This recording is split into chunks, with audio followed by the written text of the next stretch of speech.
In the opinion piece, JD Vance, the vice presidential candidate, criticizes the Biden-Harris administration's response to Hurricane Helene, calling it mismanaged and delayed. He cites that Biden and Harris were absent from key disaster efforts and attended fundraisers, which we'll get into. Military deployment was delayed, prolonging relief efforts in North Carolina. Senators criticized the slow response. This is something J.D. Vance writes in this opinion piece article, that other senators besides himself are criticizing the slow response of the Biden and Harris administration. And he also touches on, J.D. Vance does in this opinion piece article, that FEMA's focus was not on providing disaster relief, but instead diverting resources to migration rather than disaster relief. It ends up getting picked up by Media Ike because Joe Scarborough has an unhinged rant in which he talks about how JD Vance and the Wall Street Journal are spreading disinformation. If we want to go to the next clip, we can play that. Oh, this is him? This is him on Morning MSNBC. Joe? Oh, okay. No, it's supposed to be the first 46 seconds, not... No, go and then just slow the speed. Oh, that's what you're doing. Okay, play it. Street Journal. I said it's a Murdoch paper. Go to the Wall Street Journal. I don't tell them always go to the Wall Street Journal editorial page, but as you point out, the Wall Street Journal is publishing disinformation. So it might as well be in Epic Times. And the fact that it's from a vice presidential candidate matters not. This is the same guy who lied about cats and dogs being eaten while the governor of his own state said stop. This is when you say there are no standards. This is the perfect example of it, Willie. There's lies every day. There's people that right here in the Wall Street Journal that I've respected for decades who are trying to pretend this is just any other election. We can cut it. Yeah, So he's outraged, shocked. His moral fiber has been shaken because of this. Remember that time they found a dead intern under his desk? Yeah, remember that time? I don't know about that. Joe did. That was a fun story. Yeah, that's a fun story. But if we were to actually look at what J.D. Vance talks about in this article, one of the big points that he talks about in that opinion piece on the Wall Street Journal that unhinged Joe Scarborough goes on that rant about is that there was delayed efforts to get disaster relief to the people of North Carolina following the impact of Hurricane Helene because Biden and Harris were off at fundraisers. So I went and I started searching. I went, let me see if there's any validity to the things that J.D. Vance is actually saying in this article. Turns out there is. September 26th is when Hurricane Helene makes landfall in North Carolina, primarily in its western Appalachian region. September 29th, Kamala Harris appears at a Los Angeles fundraiser 3 days later with tickets ranging from $500 to $1 million in her efforts to become the president of the United States. The same day, Biden is honored by he honors the 2024 U.S. Olympic Paralympic team at the White House in a celebratory event recognizing their achievements. On September 28th, Kamala Harris appears at another fundraising event, a sold-out fundraiser at the Palace of Fine Arts in San Francisco. Tickets were going for $250,000. The problem is, the hurricane hits on the 26th. Do you guys know when the military was actually deployed and active duty soldiers were deployed to North Carolina following Hurricane Helene's impact? When? It wasn't until October 1st. So more than 5 days later. Now, I went, well, okay. So there is a delay, right? So one of the things that Joe Scarborough is criticizing J.D. Vance for is disinformation in this article. But one of the points J.D. Vance points to in this article is that there was a delayed response because of these fundraising efforts. So we see that they're fundraising. They're going to the fundraising events. They're not dealing with the emergency that's happening in North Carolina. But was the actual military and resources withheld for an extended period of time, right? That's the big hang up. Okay, maybe they went to these fundraisers, but meanwhile, the military was being deployed. But they weren't. We know that they weren't because they weren't deployed until October 1st. So what I went, and I went back and I studied the last 20 hurricanes, excluding Helene, that have hit the United States of America and when the military was deployed. It starts with the very first one, Hurricane Ian, I'm sorry. We start in September 2004 with Hurricane Ivan, and we go through the next 20 hurricanes that hit the United States. That brings us to September of 2022, Hurricane Ian. That was the last major one that hit before Helene. Yeah. And what you find is that the average response for these 20 hurricanes that have hit the United States, the average time for military deployment is 1.05 days. There's only, in fact, out of the 20 hurricanes that hit the United States, only one hurricane had a delayed response time for the military to be deployed.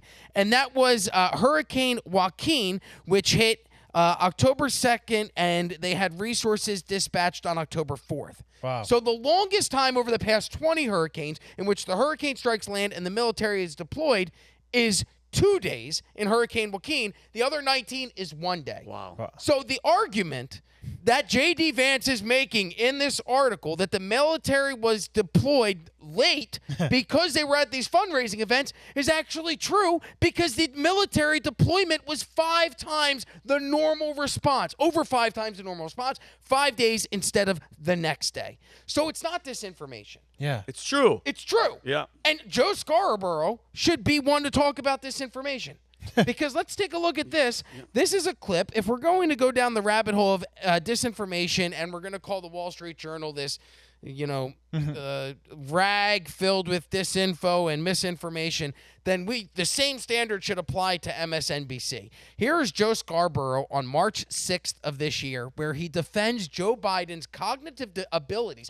He and his wife, Mika Brzezinski, both have relationships with Joe Biden and the administration. He's had a relationship with Joe Biden and Joe and Jill Biden for more than 20 years. But take a look. This guy gets on national TV and lies to the American public when we all see Joe Biden freezing, getting lost, having aides walk with him to the helicopter. What is it called? The helicopter? Marine One. Marine One. Shaking hands with nobody. Getting lost at the D-Day event in France. Yeah. So we all see that there are signs that there's this cognitive decline, but Joe Scarborough, this guy who hates disinformation and it's a threat to democracy, he gets on the airwaves and spread disinformation of his own by saying that Joe Biden has full cognitive abilities. Can we play the clip? But comparing that guy's mental state, I've said it for years now, he's cogent. But I undersold him when I said he was cogent. He's far beyond cogent. In fact, I think he's better than he's ever been. Intellectually, analytically, because he's been around for 50 years. And, I don't know if people know this or not, Biden used to be a hothead. Sometimes that Irishman would get in front of the reasoning. Sometimes he would say things he didn't want to say. We can cut it there. Not only is Joe Scarborough lying, kind of racist, but all Irish people have hotheads, and Joe Biden was acting hot-headed because of his Irishness. Did you see the other two guys on the panel? They're both like this. Like you're like lying through your teeth. What's great is that less than 3 months later in July, he has to come out. I'm sorry, 4 months later, July 18th. This is following the June 27th debate. Yeah. This is where Joe Scarborough goes on TV and asks for Joe Biden to step down because of his poor performance at the debate where he couldn't form an answer. So the guy was the most cognitively fit you've ever seen him in his 50-year career. Cogent. But now all of a sudden he can't run for office less than 4 months. Let's play this. It's really incumbent on people that are around Joe Biden to step up at this point and help the president and help the man they love and do the right thing. This is not going to end well if it continues to drag out. We can end it there. Yeah. Look at they look like shell shocked. So we could go through. I've got a whole bunch of clips, but honestly, we've got short time. I'm just going to give you some other examples of disinformation spread by MSNBC, and then we'll end with the Tucker Carlson clip that I think is very relevant going into what is going to be the most contested and contentious election that we've ever had. On August 27th of 2019. tweeting. There's a clip out there. You can go and find it. I pulled it, but we don't have time to play it. Lawrence O'Donnell from MSNBC accused Donald Trump of accepting Russian loans. He said that the loans that Donald Trump was receiving for the Trump Organization were actually fronted by Russian oligarchs. Even in the clip, Rachel Maddow goes, really? That's unbelievable.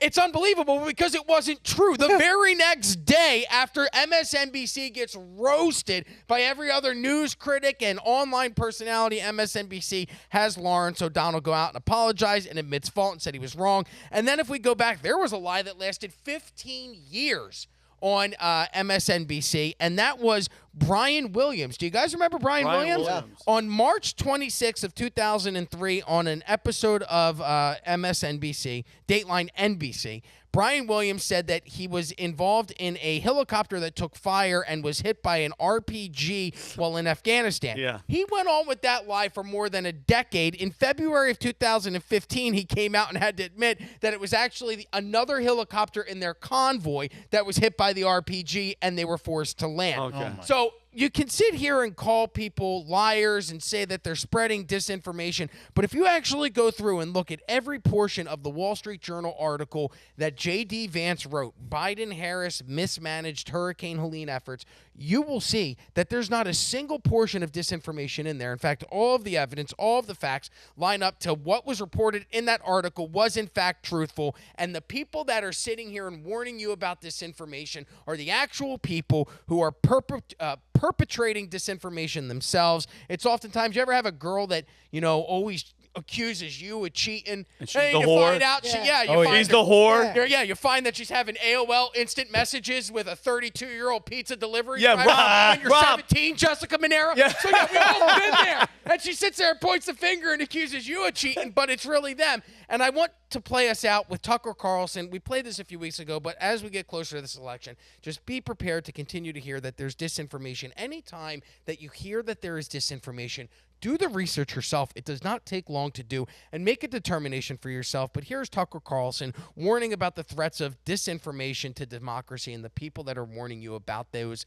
disinformation. If we could play that clip. Let's go. Say, hone your spidey senses these next 6 weeks, because you're going to be lied to at a volume with a level of aggression you've never seen before. And the command will always be the same. Ignore what's right in front of your face. You didn't see that. That's not real. You're crazy. That's really the message. You're crazy. You can only trust us. The rest is disinformation. Okay. First of all, anyone who uses the phrase disinformation is a liar. Yep. Period. We're done. Disinformation is not a category.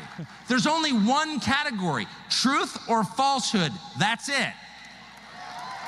Disinformation is another way of saying you're saying something that's inconvenient to me.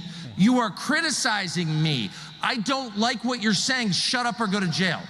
Wow. That's not a valid category. That's totalitarianism. That's tyranny. So anyone who uses the word disinformation is immediately on the liar's side. Don't listen to another word. That person is your enemy. Listen only to people who care about the only thing that is worth caring about, which is it true or not? Is it actually true? And the people who care about whether it's true are your guides through a dark time, and they're your only guides, and there are not many of them. I believe he's one of them. I believe that everybody here is one of those people. We're trying to do the best job that we can going into this election cycle, but do not trust Joe Scarborough. That guy is a piece of shit. Yeah, Rob, and I say that. And I just love how, Rob, you do the research, and Rob's like, I look back for 10 hurricanes. But and it's I respect it because like so I want the objective. people, because you're talking about this information, you're preaching, you're doing exactly what you preach. You're practicing what you preach because you went and you do the research and let people know. These people don't do it. They just sit in front of the camera and they go, he is Hitler. This is this. JD Vance said that. No. All you guys have to do is do a little research. Don't just listen to the people on the screen and move on. Listen to other shit. Listen to other podcasts. I know we have some viewers out there that are just MSNBC lovers. I know you're going to be in the chat talking shit. You watch CNN? I don't watch none. I watch everything because journalism is dead. It's up to you. You have to be the journalist. You have to dig and scratch and do research and go, oh, damn, I was wrong. This is right. Go ahead, Brandon. The other day, though, so did you see what happened with them? They did the undercover thing with James O'Keefe's people. This lady went on a date with an MSNBC producer, and he was bragging and laughing about the fact that he's like, "Oh yeah, we're basically like an arm of the Democratic Party now. Like we basically made our viewers dumber over the last years, and they get mad when we try to be objective. So we like pound them with the Democrat, liberal, extremist stuff all the time. So he's openly bragging about it. It's not a secret. And I love that airs and nothing happens to the guy. Just like that guy from New York, Rob, the vaccine guy, the doctor, whatever his name is, nothing happens. Like, how are you not embarrassed if you're a viewer of MSNBC and you see that? They don't care. They don't care. They don't care. With, like, like, you've been to the prep meetings. Like this guy, all these three guys, they put an amount of research every single week. Ridiculous. It piles up on my desk. Like it's like 200 sheets of research. Yeah.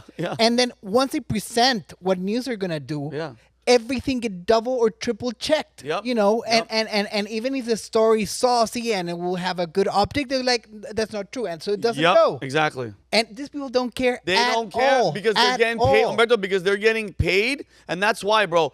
If the price for your soul, because you're soulless, you are the enemy of the people. If you're out there, Rob, and I'm dead serious, if you are out there doing the misinformation and telling the lies from MSNBC, from Don Lemon to that entire cabal of liars, guys, they are the enemy of the people. Just like when Jim Acosta was in front of Trump and they're like, you call us the enemy of the people. You are Jim Acosta. Don Lemon, you are the enemy of the people. Alejandro Mayorkas, Scarborough, all them, they are Mika Brzezinski. You lied to the people. You lied to the public for an agenda.